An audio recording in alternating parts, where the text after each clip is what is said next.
All right, good morning, everybody. It is Sunday, August 18th. I'm here at my friend Shahana's farm, and I thought I would hop here on YouTube and do a quick polling update. I spent the last hour reading a bunch of polls. It's about 10 a.m. West Coast time.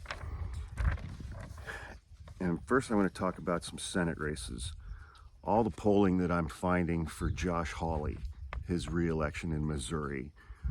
He's a terrible Republican candidate who doesn't even live in Missouri. The only polling I'm able to find on that race is a month old, shows him up by anywhere between 8 to 11 points. It looks like he's going to get reelected, which is a bummer. The most recent polling that I'm finding on Ted Cruz in Texas, he's running against Democrat Conor Allred, who's a great candidate, an amazing candidate. But Ted Cruz is up by anywhere from 5 to 8 points, and some hurdles there. Rick Scott in Florida is up by 4 points, Republican. John Tester in Montana, this is a must-win for Democrats if they want to maintain control of the Senate. I found a couple polls that show him up by 5 points. I found a poll showing his opponent up by 6 points. And so I don't think we have a reliable picture of what's going on in Montana right now. Democrats have a lot of work to do in Montana. We absolutely have to win that seat if we want to maintain control of the Senate next term. Sherrod Brown in Ohio, he's up by 5. He's got a pretty comfortable lead built in, which is amazing. Pennsylvania Democrat Bob Casey's up by 4 points. Nevada Democrat Jackie Rosen's up by 10 points. Arizona Democrat Ruben Gallego's up by 9 points.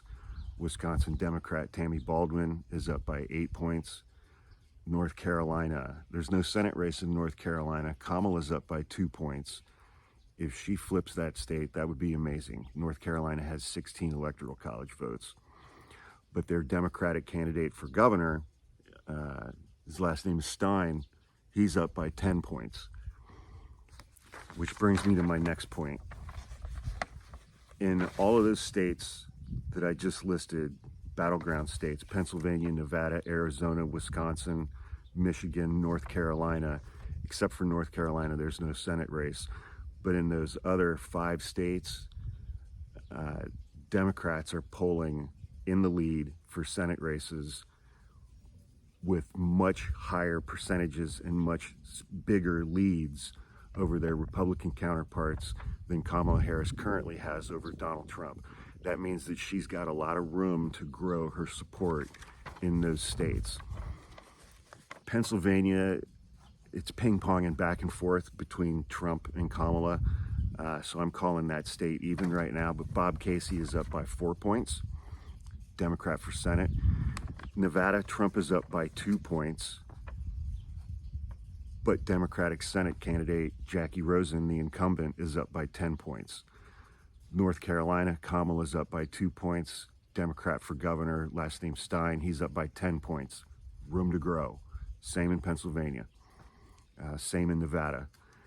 In Michigan, Kamala's up by 5 points, but Democrat for Senate, Alyssa Slotkin, is up by 10 points. Room to grow. Wisconsin, Kamala's up by 2 points. Democrat Tammy Baldwin for Senate is up by 8 points. Room to grow. Arizona, Kamala's up by 4. Democrat for Senate, Ruben Gallego, is up by either 9 or 10, depending on the poll.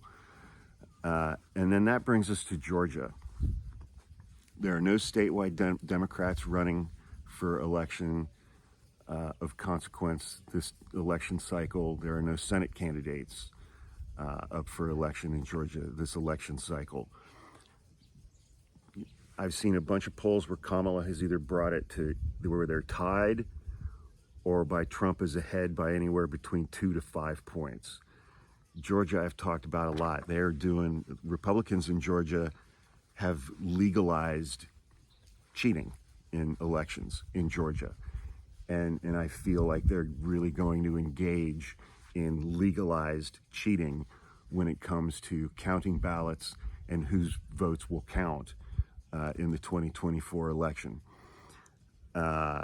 and I think they're going to make themselves look like absolute clowns on the national stage during the period of time between Election Day and Inauguration Day.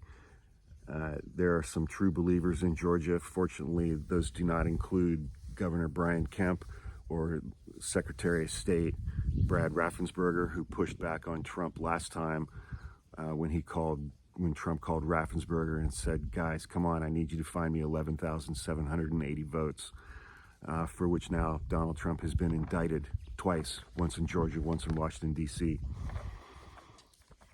So let's talk about these swing states and the number of electoral college votes allocated to these states. Pennsylvania is 19, Nevada is 6, North Carolina is 16, Michigan is 15, Wisconsin is 10, Arizona is 11, Georgia is 16.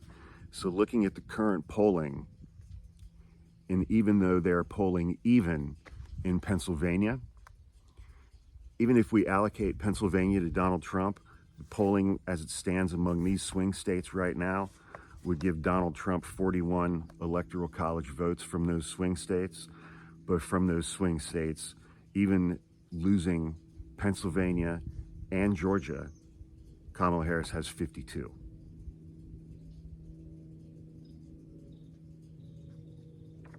That's good. If she wins Pennsylvania, it's even better. I don't. Even if she wins Georgia, I think Republicans are going to take that away from her.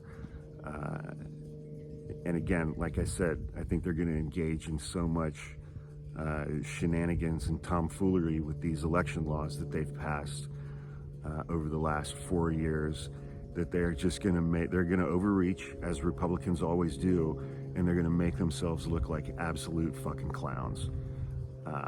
So again, individual polls I'm not a huge fan of, but when you're talking about trends over time, today marks 4 weeks since Joe Biden withdrew from the presidential race and endorsed Kamala Harris.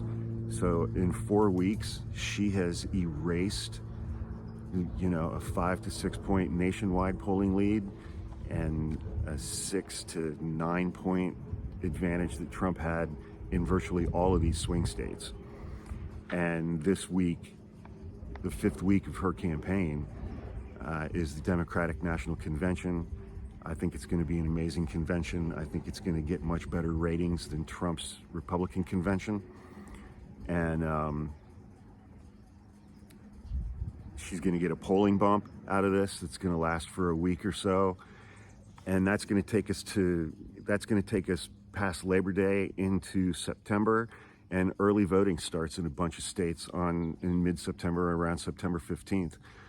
And so I think her current momentum, combined with the convention and the polling bump that she's going to get from the convention, is just going to continue her slingshot trajectory upwards. And Donald Trump is still going to be crying about the unfairness of Joe Biden withdrawing from the race.